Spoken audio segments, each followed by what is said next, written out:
Hello all you do-it-yourselfers. Um, this video is about repairing a seal plate on a home. And first of all, let me give you some background. Uh, my family has a house, recently purchased a house, and when we had the home inspection, the inspector went under the house and said there was damage to the seal plate. Uh,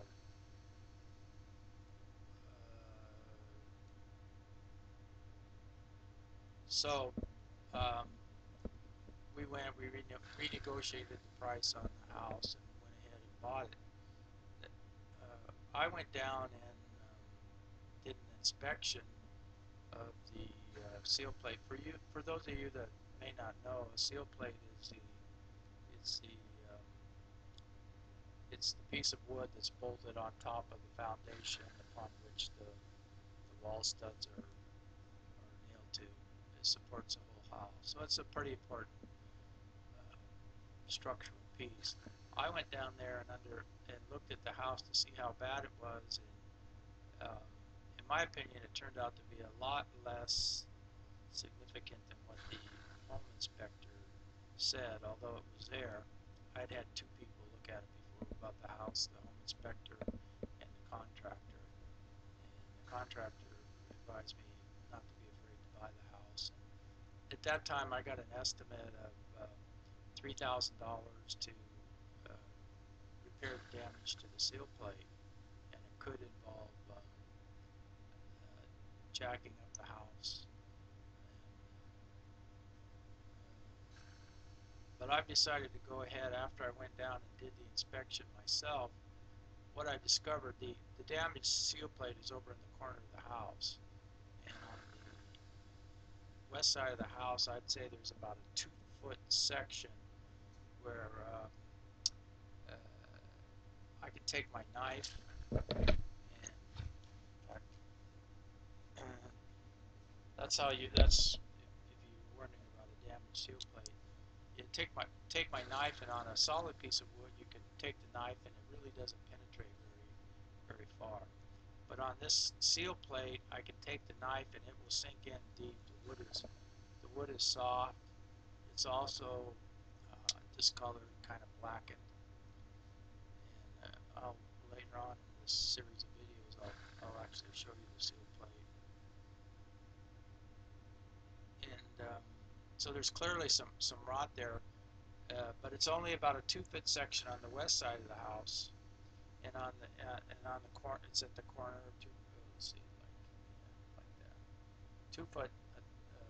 Well, my hands are backwards, but a 2-foot section, and then as it wraps around the corner on the other side, there's about a 1-foot section where the wood is soft, and it's also deteriorated a little bit in the corner of the house.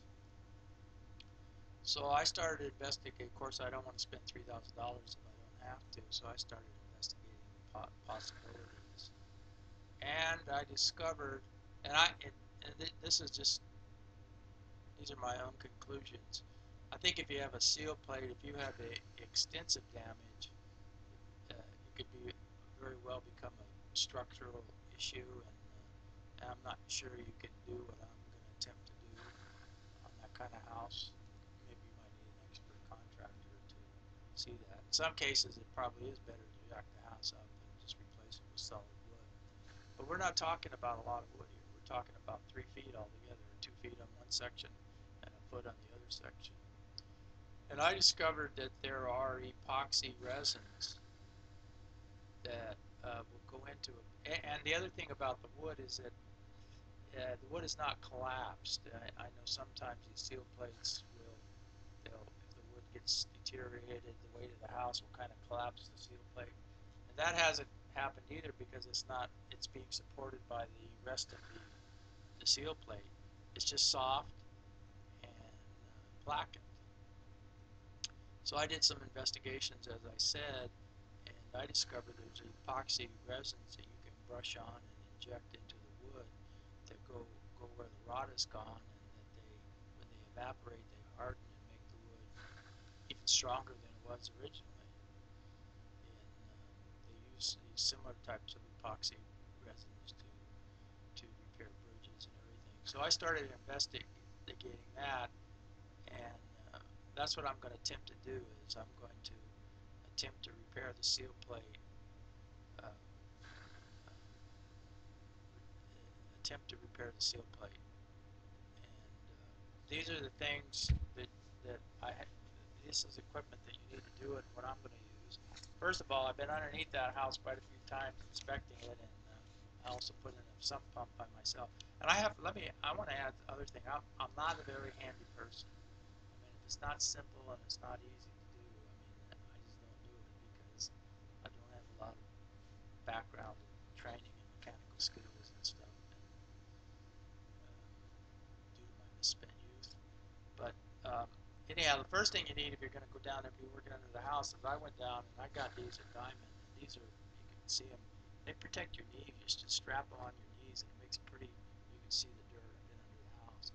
I strap them on, it makes it easy to crawl around underneath the house. So that's one thing you did. The other thing I did is I went and, black widow spiders like to be underneath houses. So I went down and I bought those raid bombs, and I reached through the vent covers and I set off the bombs. And then I also got one of those, I don't have the bottle with me, but just a spray bottle of insecticide. I went down there with my respirator on, and I sprayed a goodly portion of the house, and I especially sprayed around the section where I'm going to be crawling on and working on the wood, so there shouldn't be any black widow spiders down there. And the other thing I have, you see I'm wearing this I am not a victim t-shirt. I have a large sweatshirt here that, even if a spider crawled on me, I don't think it would get through the sweatshirt. What other things are you going to need? Well, I'll show you them in no particular order. Here's the product that I'm going to use. And I'll hold it up here. It's called Clear Penetrating Epoxy Sealer. Clear Penetrating Epoxy Sealer. It's also referred to as CPES. It's an epoxy resin. You can, and this is not an advertisement for the company because I don't really know how this is going to turn out yet. But I bought that at Rot Doctor, www.rotdoctor.com. And it's not cheap, but it's a lot less expensive than $3,000 to jack up the house and replace the wood. And so that's what I'm going to try. You need that. You also need a respirator. At the same time that I bought the CPS, I bought a respirator like this because I'm going to be down underneath the house in an enclosed area, and the fumes are not good for you to do that. This is a Moldex 800 series. Moldex 800 series respirator. I also got that from Mock Doctor. I don't know how their prices compare. What else do you need? I bought, in fact, most of the stuff I got from Mock Doctor, not all of it. Now the way that the epoxy stuff works, you mix it half and half, I believe, and then you can brush it on. These are the brushes I have. They're similar to, I think these are, I don't know what kind of brushes these are. I seem to recall they're natural bristles. Anyhow, I got these from the Rock Doctor too. It's the brushes that they recommend. And I also got this, which is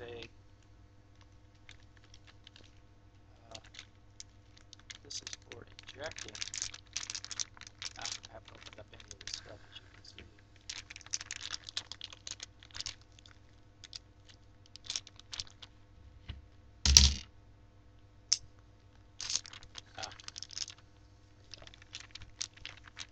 It's for ejecting.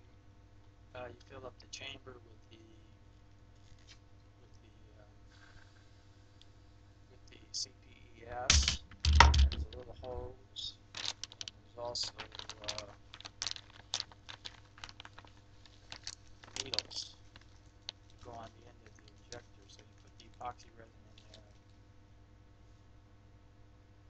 goes on it, and you inject it deep into the wood. And the idea is to deeply saturate the wood with the CPS. And how it works is I've watched several videos on it. It it goes in where the rod has already been, and the epoxy goes in there. And then this, after you inject it and you saturate it, it evaporates and it hardens into and repairs the wood. It's really kind of an ingenious idea. Uh, uh, this particular injector, you can read about it again on the Rod Doctor. I sound like an advertisement, but I'm not. I'm sure you can get this. Uh, this is called the CPS injection kit, and you can read about it. They said they had trouble with the solvent deteriorating the gaskets, and they looked for a long time to find something that worked. So I wasn't going to do my own experimentation. I just have that. Okay, what else do I have here? That's it, basically. Um, the other thing that they advise is that the wood, when you use a CPES, the wood needs to be as dry as possible. So this is something I did not, and they, the obvious thing that pops to mind is a hair dryer, and I did not buy my hair dryer from the Rod Doctor. I have a tenant that rents a room from me, and this is her hair dryer that I borrowed, uh,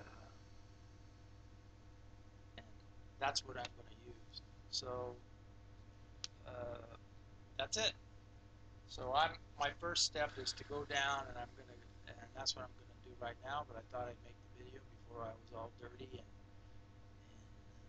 possibly frustrated and whatever. I'm going to go down, and what I'm going to do is I have an extension cord. I'm going to crawl down in there. I have a light. Maybe I'll show the light. I have several lights, but I have a portable light that I can take down there and shine. And I'm going to just use the hair dryer to to dry the various sections of the wood. And then when I'm all done, I'm going to mix it up with the injectors and do it. And I'm starting at about 12:30, and I hope to have all this done today.